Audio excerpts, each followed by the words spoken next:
Iniciamos.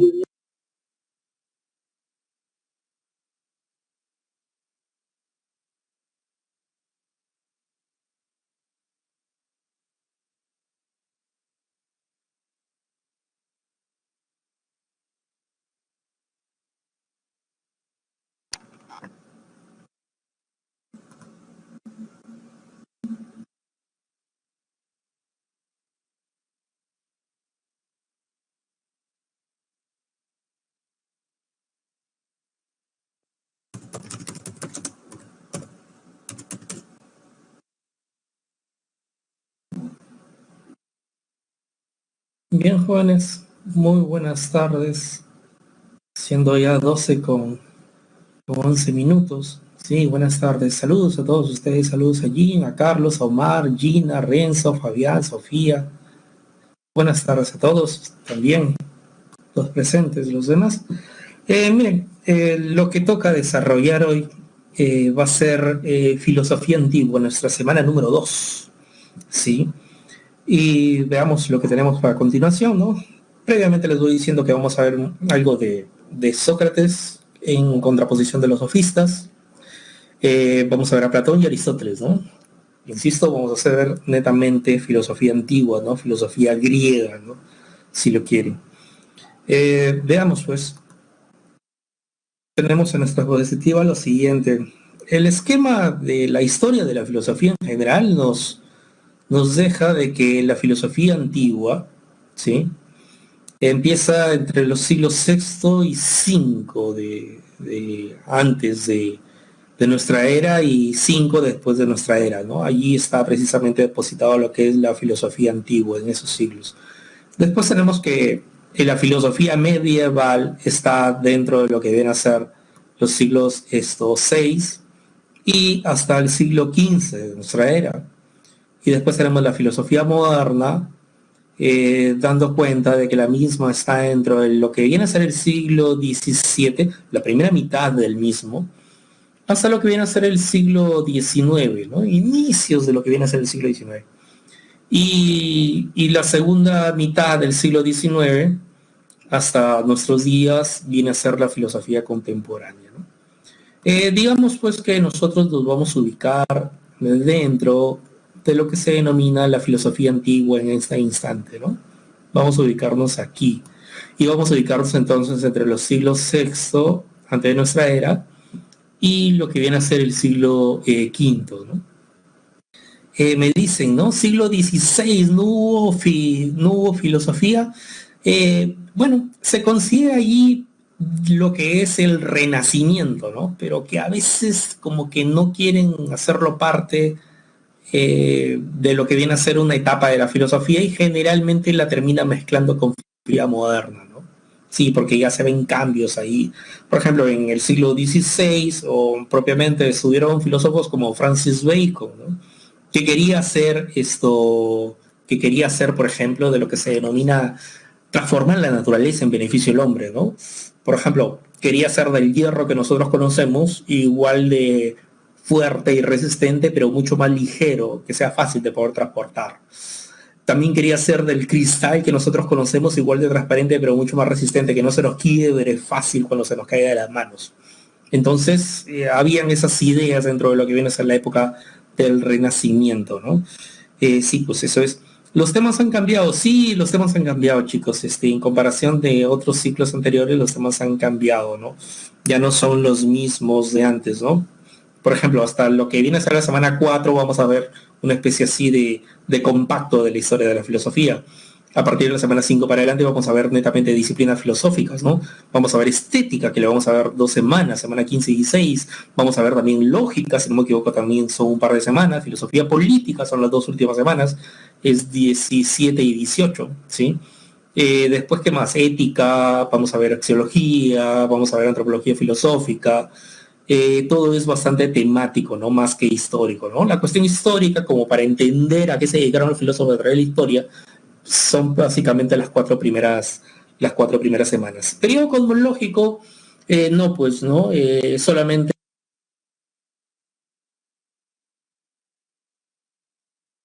nuestra currícula de filosofía de San Marcos indica que el periodo cosmológico, primer periodo de la filosofía griega, no va a ser tomado propiamente en cuenta, ¿no? ¿Va a ser tomado qué cosa? Va a ser tomado lo que viene a continuación, el periodo llamado, en este caso, vamos a cambiar de presentación por aquí, ya está.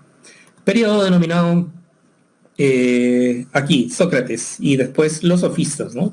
Ese periodo, ¿cómo se llamaba, chicos? Periodo Sócrates y los sofistas, después del periodo cosmológico viene ello, periodo denominado, a ver, por aquí María Fernández está escribiendo, antropológico, perfecto, ¿no? Socrático sí, sí, está bien, nada más que antropológico es un poco más amplio porque cubre tanto lo que ven a ser Sócrates y los sofistas, ¿no? Sócrates, bueno, como ustedes dan cuenta aquí, eh, vivió dentro de los 400, el 470, el año 470 antes de nuestra era, hasta lo que viene a ser el 399 antes de nuestra era, ¿sí? O antes de Cristo, como le quieras llamar. Combatió a los sofistas, sí, combatió a los sofistas. Conocimiento, ¿y qué forma lo combatió? Lo que pasa es que los sofistas eran relativistas e incluso negaban el conocimiento, ¿no? Y Sócrates está en contra de ello, ¿no? Sócrates va a creer en un conocimiento universal de las cosas, ¿no? Por ejemplo, esto, defíneme lo que es una mesa, ¿no? Bueno, el sofista diría, bueno, según qué mesa te refieras, ¿no? Sócrates diría, no, un concepto, una definición que calce con todas las mesas que yo puedo encontrar en el mundo. Eso es el kit del asunto, ¿no? ¿Es difícil llegar a ello? Por supuesto, ¿no? Es difícil llegar a definir algo de manera universal. Un concepto que circunscriba, en este caso, el concepto de mesa que circunscriba toda la mesa que encuentra en el mundo. Pero no porque es difícil voy a andar relativizando o negando, ¿no? Entonces eso es la posición de Sócrates frente a los sofistas. Sócrates consideraba el conocimiento verdadero de las cosas a partir de la universalización de los conceptos, como le refiero, y reflexionó sobre la virtud, ¿no? La arete, en griego, ¿no? En castellano es virtud. ¿Y de qué forma, no? Por ejemplo, decía que la virtud no es aprendida, ¿no? No se puede aprender la virtud, pero nosotros ya estamos dotados con algo de la misma. Fue uno de los iniciadores en sentenciar de que el conocimiento está oculto en el ser humano, ¿sí? Y de lo que se trata es que preguntémosle a las personas, esperamos que respondan, preguntémosle otra vez a las personas, esperamos que respondan, y así damos cuenta de que en el fondo de su ser yace, ¿qué cosa? Yace lo que se denomina como conocimiento, ¿no? Luego viene su discípulo Platón y va a señalar que el conocimiento consiste en recordar, es decir, reminiscencia, ¿no? Pero el iniciador de esta postura precisamente está Sócrates, ¿no? ¿Y cómo mostraba esto, no? Les decía esta alusión de preguntar y esperar que el otro responda, preguntar y esperar que el otro responda. El método de la mayéutica, por ejemplo, les cuento lo siguiente. Sócrates alguna vez andaba caminando por la calle y se andaba preguntando lo que es la valentía, ¿no? ¿Qué será la valentía? ¿Qué es la valentía? ¿Qué será la valentía? Que es uno de los tipos de virtudes, ¿verdad? ¿Qué será la valentía? Y encuentra un soldado que era muy famoso por haber matado a muchos hombres en distintas guerras, en distintas batallas. La cuestión es esta. Ve al soldado y le dice, soldado, ya que tú eres muy famoso por ser siempre considerado como valiente, por haber matado a muchos hombres en diferentes batallas, combates, yo creo, soldado, que tú deberías saber lo que es la valentía. Y el soldado, ¿saben qué? Responde, sí, Sócrates, yo sé lo que es la valentía. La valentía es salir al campo de batalla y avasallar con todo al enemigo. Eso es ser valiente. De inmediato Sócrates lo queda mirando a este soldado y le dice, soldado, pero a veces no es cierto de que uno va combatiendo en el campo de batalla y te das cuenta que están matando uno a uno a los tuyos, a los que te acompañan en la batalla, y no te da remedio más que retroceder, armar una nueva estrategia y volver a salir al campo de batalla. Soldado, si has hecho eso, no dejas de ser valiente el retroceder, armar una nueva estrategia y volver a salir, ¿eh? Y el soldado agacha la cabeza y le dice, bueno, Sócrates, en todo caso la valentía es lo que yo digo y lo que tú también dices, pues, ¿no? Dice Sócrates, ya, ahora soldado, escúchame, pero también cabe entre los seres humanos limar asperezas, lidiar con esas cosas, armar la paz. Y recuerda, soldado, que lo cortés para nada, quita lo valiente. Y de inmediato el soldado lo queda mirando a Sócrates y le dice, bueno, Sócrates, ya no sé lo que es la valentía. Y Sócrates de inmediato remete y dice, bueno, ahora ya sabes. ¿Qué cosa? Dice el soldado. Y Sócrates termina diciendo que no sabes lo que tú en principio creías saber. Y en efecto, ¿no? O sea, el soldado pensaba con exactitud saber lo que es la valentía. ¿Y Sócrates qué hace? Pregunta, espera que el soldado responda, pregunta y espera que el soldado responda, y así al final, ¿qué le hace dar cuenta? Que no sabe lo que creía él saber. Entonces, Sócrates era un personaje de ese tipo, ¿no? Andaba siempre diciendo por la calle, solo sé que nada sé, ¿no? Que es una muestra de humildad sobre el saber, ¿no? Y Sócrates precisamente lo tenía. Mientras que los sofistas andaban diciendo, sí, yo lo sé todo, ¿no? ¿Qué sabes de esto? Ah, no, eso no se puede conocer. ¿Y qué sabes de lo otro? Ah, no, no, no, eso es relativo, ¿no? Según cada quien. Entonces Sócrates era más humilde en ese aspecto del conocimiento. Tiene una frase que decía, conócete a ti mismo, ¿no? ¿Ustedes se conocen a sí mismos, chicos? ¿Qué dicen? ¿Ustedes se conocen a sí mismos? Más o menos, mucho, poco, no les importa. No, no, es una broma. Sí, sí, dicen por aquí. Autoconocimiento, dice, y se ríen todavía, ¿no? Sí, sí, sí, sí. Bueno, está bien. Por ejemplo, ¿no? Si alguien realmente se conoce y sabe que es una persona que se sulfura de inmediato frente a las habladurías o los chismes o a las invenciones que le hace las determinadas personas. Si alguien que se conoce a sí mismo sabe que de inmediato se exalta frente a ello, ¿qué hace? Evita ese tipo de amistades. ¿Para qué? Para no exaltarse, ¿no? Frente a las personas, ¿no? Entonces, conociéndome que a mí no me gustan los chismes, las sabidurías, me alejo de ese tipo de personas que, por decirlo de un modo, andan contando cosas, ¿no? Entonces, conocerse a sí mismo es importante porque así te evita impases frente a con otros, ¿sí? Exacto, ¿no? Se alejan. En efecto. Entonces ese es precisamente el personaje de Sócrates que, como insisto, se contrapone a lo que vienen a ser los sofistas, y uno de los grandes sofistas es precisamente Protágoras, que vivió dentro de los años 585 antes de nuestra era y el 411, ¿no?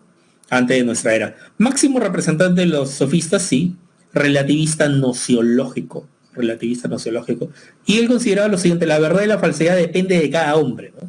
El hombre es la medida de todas las cosas. Su principio era homo mensura, ¿no? Por ejemplo, tenemos acá lo siguiente, ¿no? Imaginemos que acá vemos un determinado objeto, ¿no? ¿Sí? Pero no obstante, hay distintos seres humanos viendo a ese objeto, ¿no? Distintas personas, distintos seres humanos viendo ese objeto. Entonces, el objeto que se tiene al frente, su definición del mismo, ¿de quién va a depender, no? ¿Cuál será su definición del mismo? De todos estos seres humanos que se disponen, ¿qué cosa? A definir lo que tienen al frente, ¿sí? Entonces el conocimiento es relativo. ¿Relativo a quién? Relativo a quien define, relativo a quien conceptualiza, ¿no? Esa es propiamente la alusión que se tiene por parte de Protágoras, ¿no? Que, por cierto, insisto, eran mal vistos por Sócrates. No obstante, serían sus adeptos Protágoras, ¿no? ¿Como cuáles? Como los jóvenes, por ejemplo, ¿no? Porque los sofistas eran personas, y ahí se incluye Pitágoras, que iban de ciudad en ciudad tratando de vender sus conocimientos siempre al mejor postor. Generalmente eran los jóvenes que terminaban pagando por sus enseñanzas. Pero dichas enseñanzas no eran enseñanzas en realidad de conocimiento, eran falsas enseñanzas. Lo único que te hacían era tratar de desarrollarte mediante el habla, mediante el lenguaje, mediante el discurso, la argumentación, si lo quieres, ¿no? La palabrería, ¿no? Entonces eso era lo único que, exacto. Bueno, no lo dije yo, lo dijeron por aquí en el chat, ¿no? Y en efecto, ¿no? Un personaje que terminó por desgracia, suicidándose, ¿no? Pero bueno, sí, pues, ¿no? Eso eran los sofistas, ¿no? Trataban de... Es como, por ejemplo, cuando uno en situaciones normales pasa por el centro de Lima y a veces no te ofrecen esos volantitos que dice aprende oratoria, pero no te está diciendo aprende física, aprende historia o demás cosas, ¿no es cierto? Te está diciendo aprende a hablar, ¿no? Aprende a manejarte mediante el lenguaje. Exacto, ¿no? Entonces, eso eran los sofistas en aquella época y precisamente por eso eran mal vistos por Sócrates, ¿no? Ahora bien, pasando al otro punto, tenemos que del periodo de la preocupación por el hombre, periodo antropológico, preocupación por la virtud del mismo, del hombre mismo, pasamos al periodo de Platón y Aristóteles. ¿Y cómo se llamaba ese periodo de Platón y Aristóteles, chicos? ¿Cómo se llamaba ese periodo de Platón y Aristóteles? Que es el tercer periodo de la filosofía griega, ¿no? ¿Cómo se llamaba? ¿Qué dicen ustedes? Aquí están escribiendo múltiples usuarios. Grandes sistemas, sí, claro, sistemas filosóficos, también ontológico, muy bien. Esos son los tres nombres comunes, clásicos, que se les suele señalar precisamente al periodo donde está Platón y Aristóteles. Y veamos lo siguiente, ¿no? Platón era un discípulo propiamente de Sócrates, ¿sí? Sus obras se escribieron sobre todo a lo que viene a ser a manera de diálogos, ¿sí? Los diálogos de Platón. Esas eran sus obras. Se dice de que cuando conoció a Sócrates, Sócrates le cambia por completo la vida a Platón, ¿no? Sí, fue el hombre que tanto estuvo esperando por mucho tiempo, en el sentido intelectual, ¿no? Claro está. Entonces, a partir de ahí es que precisamente Platón lo que normalmente solía escribir, contar cuentos, novelas, poesía, se dice que hacía, entonces destruye todo eso y pasa precisamente a escribir cosas, según él, en serio, pasa a escribir cosas serias, lo que se llama propiamente filosofía. ¿Qué sostiene Platón? Sostiene lo siguiente, ese señor. Hace referencia a que, por un lado, está el mundo de las ideas, ¿no? Si lo quieres, allá arriba, ¿no? Arriba de nosotros estaría lo que viene a ser el mundo de las ideas. Ese mundo es eterno, inmutable, perfecto. Es el mundo del ser real, ¿no? Es la episteme, es decir, el conocimiento verdadero, donde estaría la ciencia, ¿no? Ciencia encendida en su época de manera especulativa, claro está, ¿no? Entonces, esa es la alusión que se tiene, ¿no? Ahora bien, miren ustedes lo siguiente. De acuerdo a la perspectiva de Platón, damos cuenta que aquí en el mundo de las ideas, como les hice mención en la clase anterior, por ejemplo, aquí estaría la mesa en sí, ¿no? El lápiz en sí estaría en este mundo, si lo quieren, ¿ya? En este mundo de aquí estarían sus copias de dicha mesa o de dicho lápiz, en este mundo sensible, el que está aquí abajo. Y precisamente calza perfecto, ¿no? ¿Por qué? Porque la mesa y el lápiz en este mundo, ¿qué cosa? Son temporales. Llega un momento en que perecen, ¿no? Son cambiantes, en algún momento se ven nuevos y en algún momento ya dejan de servir, ¿no? Por ende son imperfectos, ¿no? Ah, me tocó una mala mesa, ¿no? Sí, ¿por qué? Porque tiene una patita más grande y la otra más larga, ¿no? O me tocó un mal lápiz, ¿no? De inmediato se malogró. Entonces es un mundo imperfecto, ¿no? Por lo tanto, es de carácter aparente, ¿no? Es un mundo aparente, ¿no?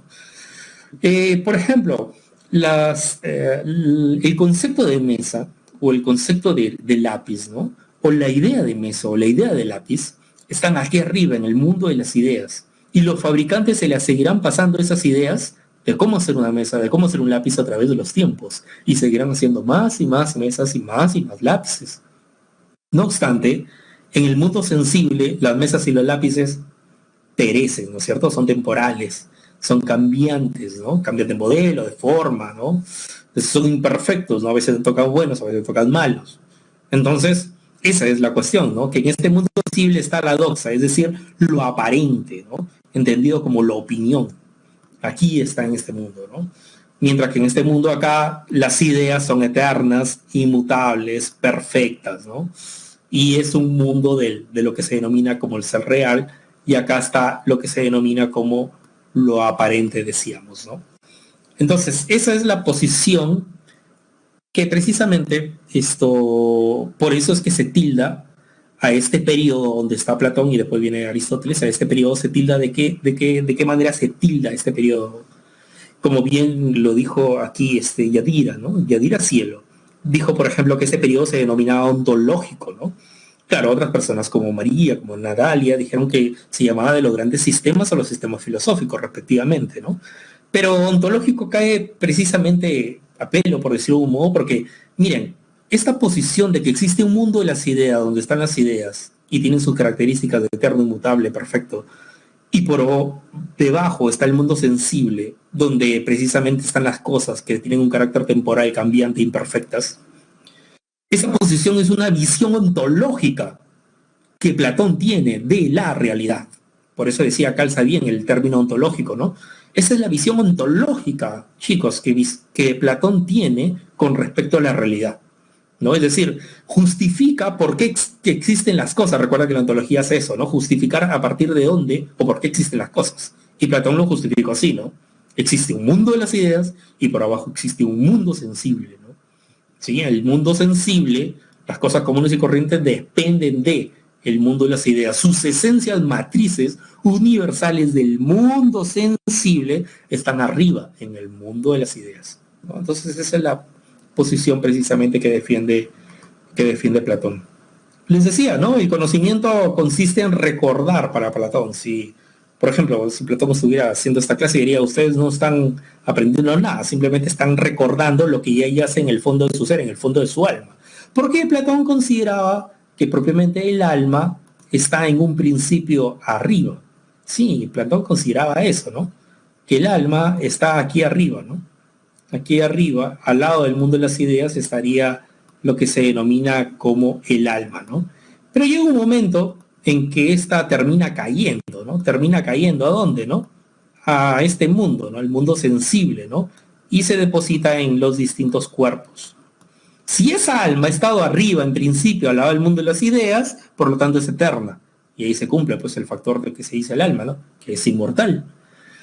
Se cayó, se partió en millones de pedazos, miles de millones de pedazos, se instaura en cada ser humano y a partir de ahí, cuando se imprende en el ser humano, automáticamente el alma carece de conocimiento, ese conocimiento que tenía propio el mundo de las ideas, donde está el mundo del ser real. Carece de conocimiento cuando se instaura en un determinado ser humano y de lo que se trata es que ese ser humano trate de recordar lo que ya al fondo de su ser, en el fondo de su alma, que se le impregnó en el momento de nacer, según la posición propiamente de Platón. Luego tenemos lo siguiente, hablando de Platón, tenemos, por otro lado, también su postura sobre la concepción antropológica, es decir, la cuestión dualista que defiende Platón. Consideraba lo siguiente él, ¿no? Que el hombre posee tanto lo que viene a ser esto, en principio, un alma y un cuerpo, ¿no? Donde el alma es de carácter inmaterial y es inmortal porque viene del mundo de las ideas, el cual precisamente tiene esas características. Es un mundo inmaterial e inmortal. Ahí están las ideas, por ejemplo. Y aparte de ello, el hombre también posee un cuerpo donde está la materia, lo corruptible, ¿no? El alma es preexistente al cuerpo por las razones que antes les he mencionado. Ahora bien, pero el alma a su vez es tripartita, tripartita. Existe un alma racional, ¿no? La parte alta del ser humano tiene a estar ahí su alma racional, es decir, lo inteligente, lo inmortal. ¿Qué cosa es lo inmortal? Las ideas, pues, del ser humano. Porque el ser humano perece, pero las ideas siguen. Por ejemplo, Platón pereció y sus ideas continúan. Entonces, el alma racional tiene eso, ¿no? Lo inmortal, lo inteligente, ¿no? El conocimiento, ¿no? Por otro lado, precisamente tenemos en el cuerpo, ¿no? Exactamente por aquí, tendríamos lo que se denomina el alma irascible, es decir, las pasiones nobles, como la fuerza de voluntad, por ejemplo. Sí, la fuerza motriz que nos impulsa a hacer cosas, ¿no? Desde el corazón. Y también tenemos por otro lado lo que se denomina el alma apetitiva, que en algunos textos, chicos, no se olviden, lo van a encontrar también como alma concupiscible. ¿Qué cosa está ahí? Fuente de pasiones innobles, ¿no? Por ejemplo, ¿no? Las bajas pasiones, sí, por ejemplo, dejarse llevar por los instintos, eso, ¿no? Ahora, Platón consideraba que, ¿no? Y esto estaría propiamente por aquí, ¿no es cierto? Platón consideraba que esta alma tripartita, ¿no? Esta alma tripartita debe estar, ¿qué cosa, no? Debe estar en armonía, ¿sí? En armonía. Y eso es que cada una de las partes cumplan con su función. Eso es lo que clásicamente en Platón se llama el concepto de justicia, que cada quien cumpla con su función. ¿Por qué? Porque imagínate que solamente te dejes llevar siempre por tu razón. O imagínate que solamente te dejes llevar por cosas del corazón, por decirlo de un modo. O imagínate que solamente te dejes llevar por esto, por tu instinto, tu irracionalidad, ¿no? Si lo quieres, ¿no? Tus bajas pasiones, ¿no? Entonces, todas estas tres cosas deben de estar, así como se dice por decirlo de un modo, niveladas, ¿sí? Cada una de estas partes tiene que cumplir con su función. ¿Para qué? Para así tener lo que se denomina como armonía, ¿no? Armonía. Estas cosas le terminan generando lo que se denomina como armonía al ser humano, ¿sí? Entonces es importante no dejarse solamente guiar por la razón, no dejarse guiar solamente por la fuerza de voluntad, no dejarse guiar por las que se denomina instinto bajas pasiones, no, no, no. Las tres cosas deben ir a la par. Entonces así será un sujeto equilibrado, ¿no? Un sujeto con armonía. Y esa es precisamente la alusión del alma tripartita dentro de lo que viene a ser la posición de Platón, ¿no? Ahora bien, eso lo encontramos en la República, me preguntan. Sí, eso lo encontramos en la República, ¿no? La República es un texto de Platón, sí, y ese texto está escrito a manera de diálogos, porque ya saben ustedes que Platón todo lo relató precisamente a manera de diálogos. Y en ese texto llamado República hay aproximadamente unos 10 capítulos. En nuestros días le llamamos capítulos, ¿sí? Pero en los tiempos de Platón se llamaban libros, ¿no? El texto República es un texto de 10 libros, es decir, de 10 capítulos. Si alguien descarga de inmediato el libro República de Platón, se dará cuenta de lo que digo. En el índice no dice capítulo 1, capítulo, llama libro 1, libro 2, libro 3, y así. Y aproximadamente está dentro de lo que viene a ser el libro, entre el libro 4 y el libro 5, estaría precisamente esa postura de lo que viene a ser la división del tipo de alma, ¿no? Profesor, también habla acerca de la alegoría de la caverna, me preguntan. Sí, sí, Platón pensaba eso, ¿no? Imagínense el fondo de una caverna. Y imagínense que alguien de casualidad, estando con varias personas ahí, están mirando al fondo de la caverna siempre. Piensan que lo que ven ahí es la verdadera realidad. Pero ocurre lo siguiente, chicos. ¿Qué pasaría si uno de ellos termina soltándose y llega hacia la superficie y se da cuenta que en el fondo de la caverna vivía engañado junto con sus compañeros? ¿Sí? Entonces, el fondo de la caverna significa ignorancia. Y fuera de la caverna significa conocimiento, saber.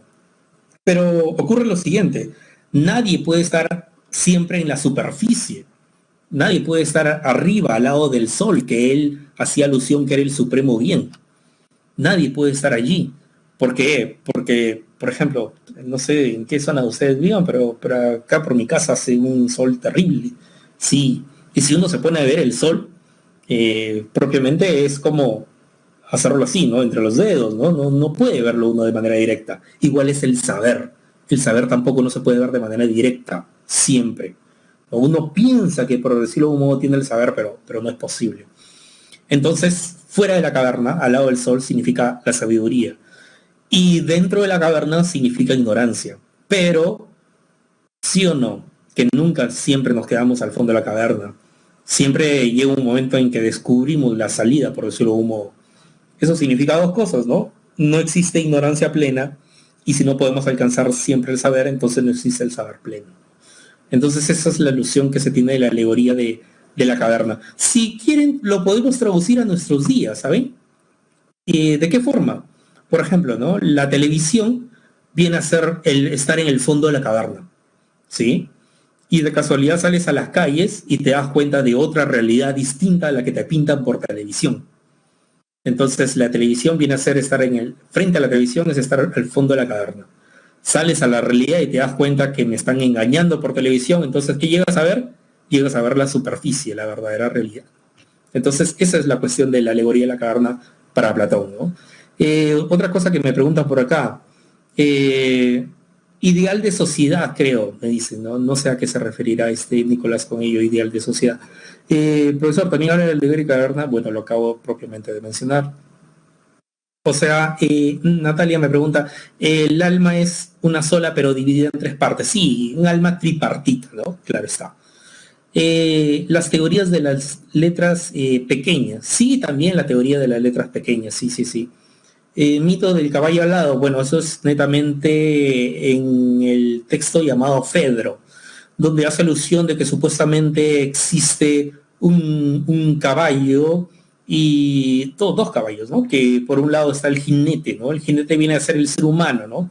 Y los dos caballos, uno que quiere ir mucho más impulso y el otro que es mucho más mesurado, el que va y toma más impulso viene a ser como el caballo malo, ¿no? Y el que es mesurado viene a ser como el caballo bueno, ¿no? Es decir, el lado bueno y malo del ser humano, ¿no? Y de lo que se trata es de que ese jinete, es decir, el ser humano, trate de conciliar, trate de nivelar esas dos propiamente cosas, ¿no? Tanto lo bueno y lo malo que yace dentro del ser humano, ¿no? Esa es la alusión del mito del caballo alado. Eh, Después, ¿qué más? Me hacen alusión de la letra grande, carro, donde compara la polis con el hombre. Ah, sí. La alusión también, resolviendo las preguntas, la alusión de del alma tripartita, ¿sí? Tiene alusión también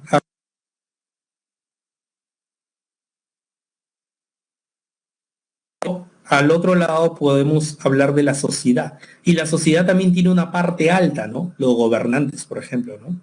La sociedad tiene una parte intermedia, ¿no? Los soldados en aquella época, por ejemplo, los que velan y ayudan al gobernante. Y la parte baja de la sociedad, ¿cuál era, no? Los productores y artesanos. Recuérdese que los esclavos ni siquiera eran tomados en cuenta como seres humanos. Era la alusión ahí, eh, las cuestiones problemáticas que tiene la sociedad griega de aquel entonces, ¿no? Eso es la alusión. Del filósofo rey, me dicen.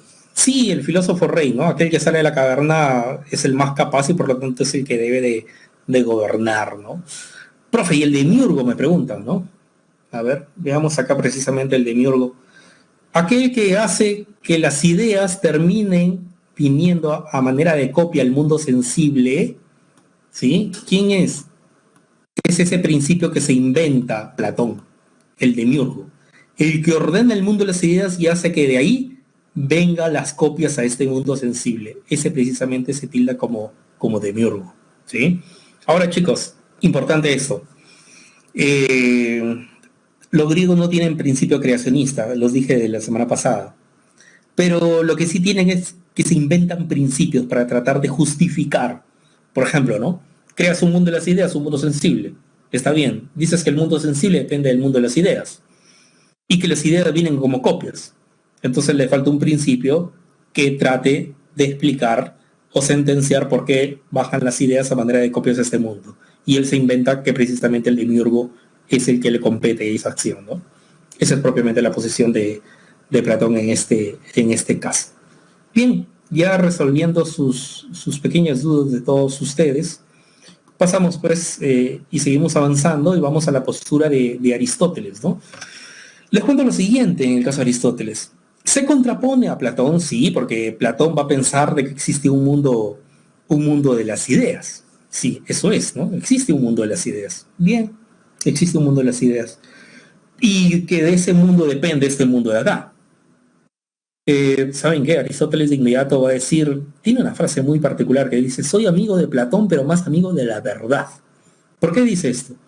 Porque va a criticar a su maestro, ¿no? A Platón. ¿Qué le va a decir a Aristóteles? Aristóteles va a decir lo siguiente, Platón, no concibo de que por aquí estén las cosas y en el mundo de las ideas ahí deambulando ahí arriba estén sus esencias. No concibo eso.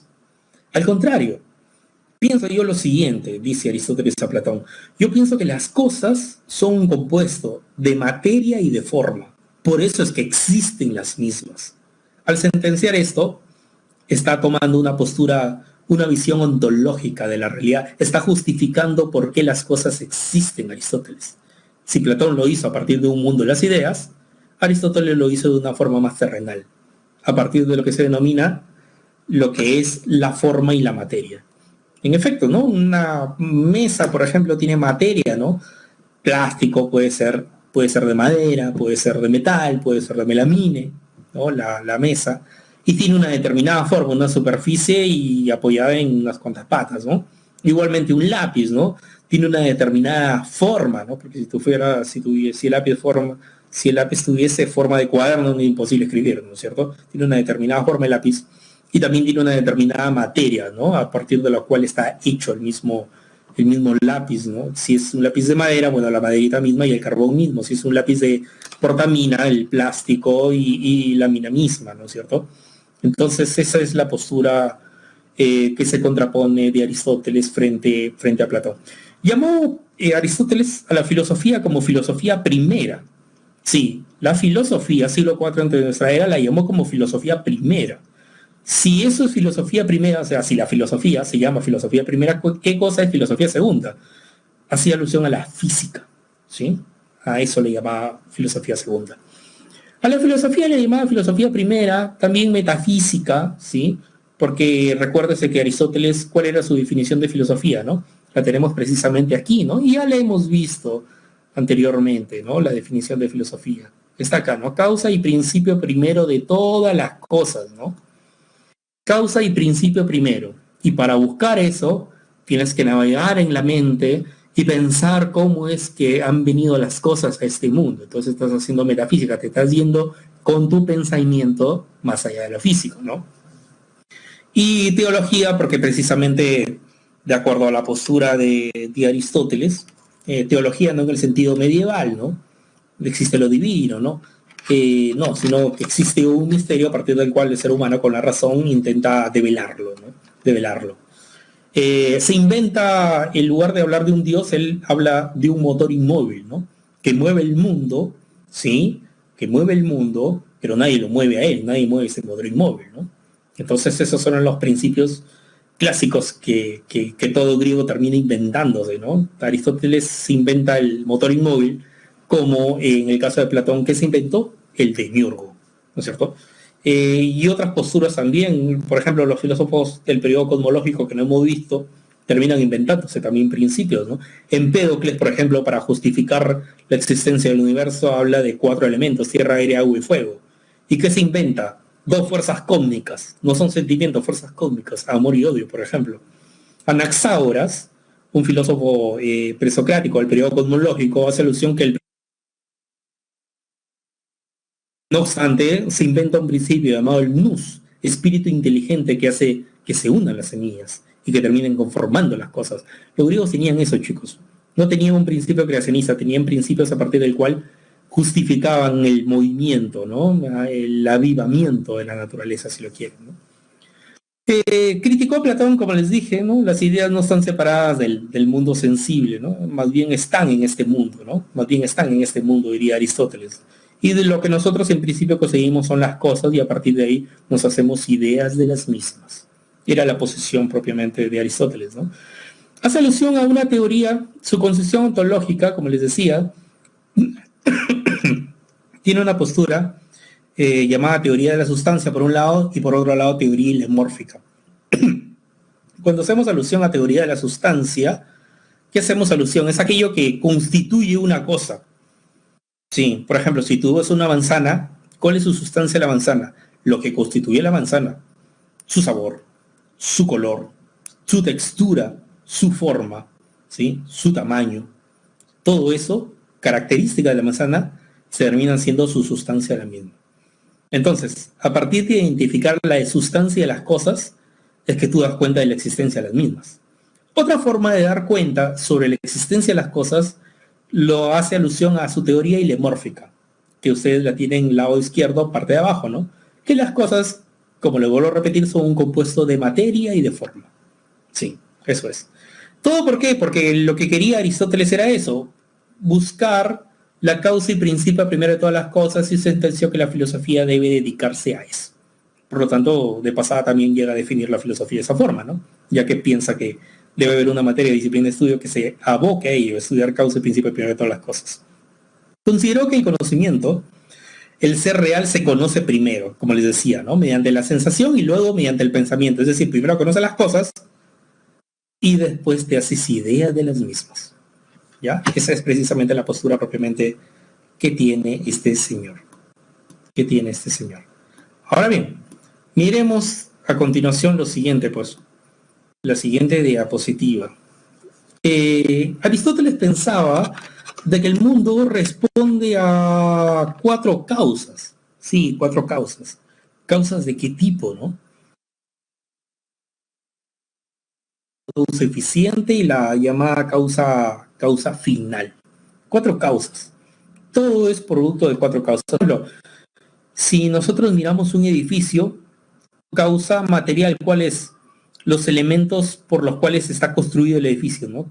Ladrillo, cemento, fierro y demás cosas. La causa formal viene a ser la idea que tiene el arquitecto, ¿no? Claro, que la plasma, ¿a dónde? A lo que viene a ser causa formal. La causa eficiente, los que trabajan para hacer posible el edificio, los albañiles, maestros de obras, ingenieros civiles. La causa final, ¿qué función o meta cumple? ¿Sí?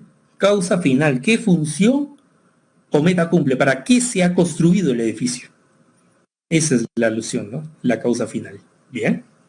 Esa es la propuesta. Así también, por ejemplo, ¿no? Estás en una determinada mina. ¿Qué encuentras en una mina? No, tú no encuentras anillos, no encuentras pulseras, no encuentras cadenas, ¿no? Lo que encuentras es causa material. Es decir, encuentras pedazos deformes, ¿no? De lo que viene a ser una piedra, ¿no? Por ejemplo, una mina de plata. La causa formal, ¿no? El joyero que propiamente tiene una idea de lo que quiere hacer con esa piedra, ¿sí? Y incluso cuando vas a comprar una determinada joya, ¿no? Una cadena, te enseña los modelos, ¿no? ¿En qué modelo quiere usted, no? No lo tengo, pero lo puedo tener para dentro de 2 días. Lo vamos a hacer. Es decir, esa causa material la termina dando forma. La causa eficiente, ¿no? La persona que trabaja dicho metal, es decir, el joyero, ¿no? Causa final, ¿qué función o meta cumple? 2 cosas. Uno, para que el joyero tenga su dinero, pueda subsistir, y otro, para que la gente se adorne, pues, ¿no? Para sus fiestas o compromisos, etcétera, ¿no? Entonces, Aristóteles da cuenta de que las cosas mismas obedecen a lo que se denomina 4 causas, ¿no? Todo tiene su alusión a las 4 causas. Y eso es lo que menciona Aristóteles. Y por otro lado, si Platón hizo alusión a lo que viene a ser un alma tripartita, Aristóteles va a pensar, más que un alma tripartita, existen 3 tipos de alma. O funciones, más que todo, ¿no? Una función de corte intelectual, sensitiva y vegetativa. Por ejemplo, ¿no? En el caso de lo que viene a ser Aristóteles, hace alusión de lo siguiente, ¿no? Que existe una función intelectual, ¿no? Función exclusiva propiamente de lo que viene a ser el hombre. Sí, la función intelectual. La función sensitiva es función propia de los animales y también del hombre, ¿no? A través de la sensación, por ejemplo, ¿no? De nuestro tacto, ¿no? O del movimiento. Nos damos cuenta de esa sensibilidad que nosotros tenemos, ¿no? Y en efecto que sí, ¿no? Ojo que tacto no solamente remitimos a nuestra mano misma, ¿no? Sí, tacto, una cuestión táctil también puede ser de brazo, codo, alguna parte del cuerpo, ¿no? Claro, normalmente estamos haciendo alusión de tacto, generalmente hacemos alusión a mano, pero seamos un poco más abiertos y damos cuenta de que cualquier parte del cuerpo recibe propiamente sensaciones del mundo exterior, ¿no? Por ejemplo, si me pego a un lugar, una hornilla caliente con mi pierna, de inmediato tengo la sensación de que me estoy quemando, ¿no es cierto? Entonces no necesariamente tacto remite a mano, ¿no? Sino a cualquier parte del cuerpo en la cual puede recibir sensaciones. Entonces, los animales, al igual que el hombre, pueden recibir sensaciones y pueden generarse entre ellos movimiento, ¿no? Ellos mismos o movimiento en otros. Entonces, por eso es que se habla de que el alma tiene una función sensitiva, ¿no? Porque permite eso, ¿no? El sentir la sensación, captar sensaciones, y permite propiamente impulsarnos y empezarnos a mover, ¿no? Después tenemos lo que se denomina la función vegetativa en Aristóteles. ¿Y a qué hace alusión la función vegetativa, no? Función de todos los seres vivos. Y eso viene a ser la nutrición, el crecimiento y la reproducción. Los vegetales poseen solo esa función, sí. En el caso de nutrirse, de tener crecimiento y reproducirse, solo los vegetales. Pero todos los seres vivos de manera adicional también tenemos esa función, ¿no? Nada más que los vegetales no tienen la función sensitiva, ¿no? La sensación y el poder moverse, ¿no? Igualmente tampoco no tienen lo que viene a ser la función exclusiva, es decir, la función intelectual, ¿no? Entonces, por eso se hace alusión que la función vegetativa propia de los vegetales, pero no hay que dejar a un lado los seres vivos que también tienen esa función de nutrirse, crecer y reproducirse. Esto de aquí, funciones del alma, lo encuentran ustedes en un texto llamado Acerca del alma, ¿no? Acerca del alma, se titula el texto propiamente de Aristóteles. Las cuatro causas propiamente la encuentran en el texto de física, ¿sí? Texto de física, y la alusión a lo que es la filosofía, filosofía primera, metafísica, teología, ustedes la van a encontrar en lo que se denomina el texto llamado como metafísica, así se llama el texto, metafísica, ¿sí? Así se llama el texto propiamente de Aristóteles.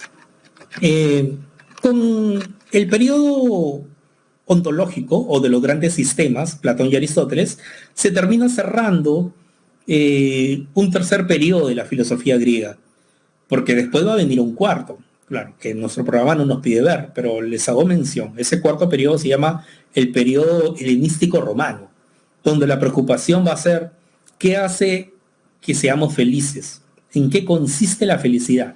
Lo que pasa es que Grecia llega un momento en que cae en un fondo, ¿no? Toca fondo. Y a partir de ahí hubo una crisis económica, política, social, cultural.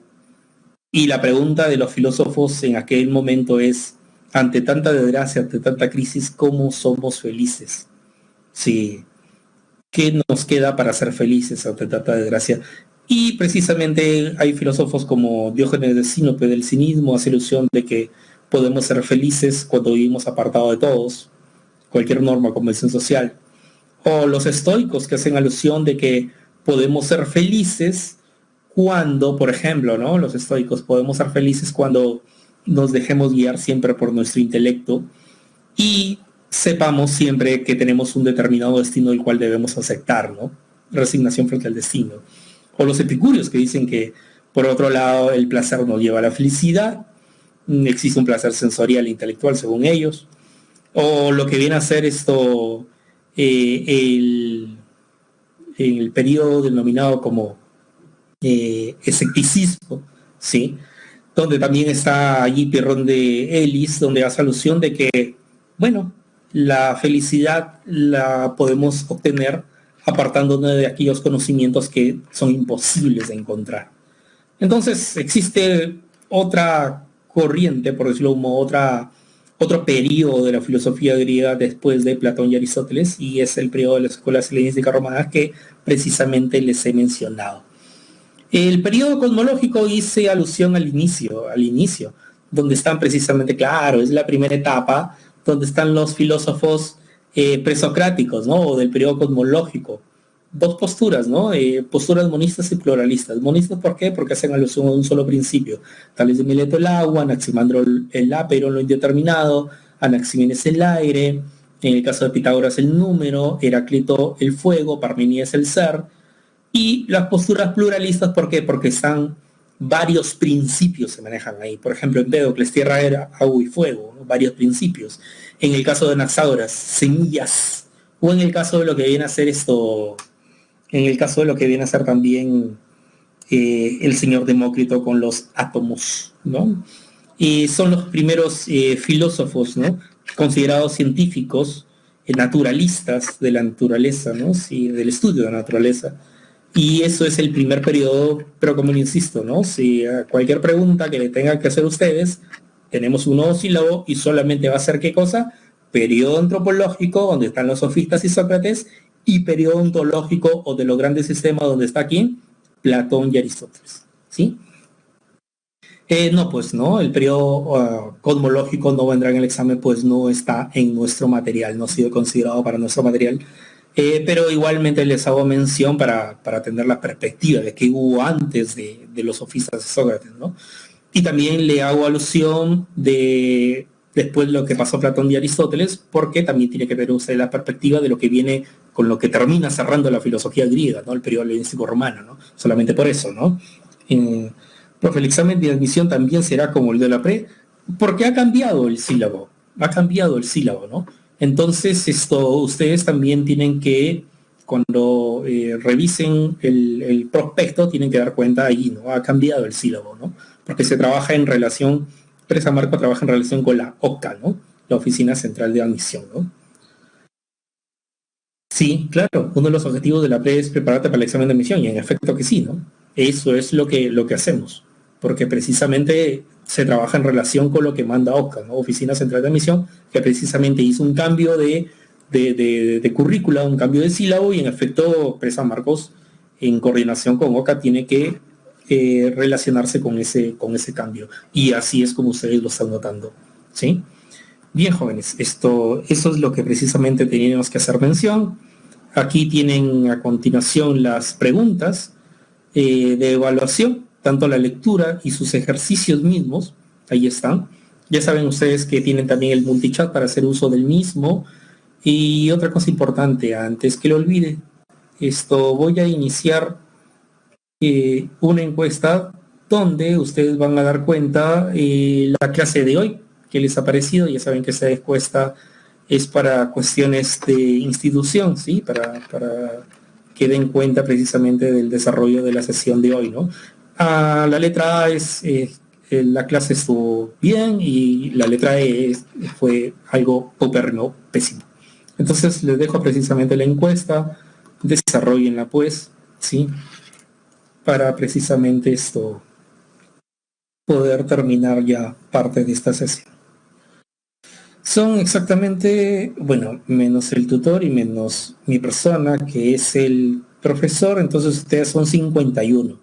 Y veo que solamente la encuesta las han respondido, ¿cuántas personas? 33 más 11, 44 personas han respondido. Bueno, van 45 ya. ¿Y los demás?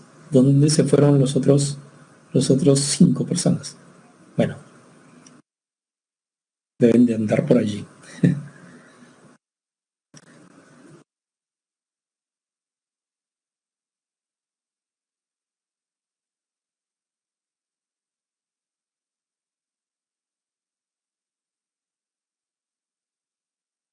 A ver, me están escribiendo por acá.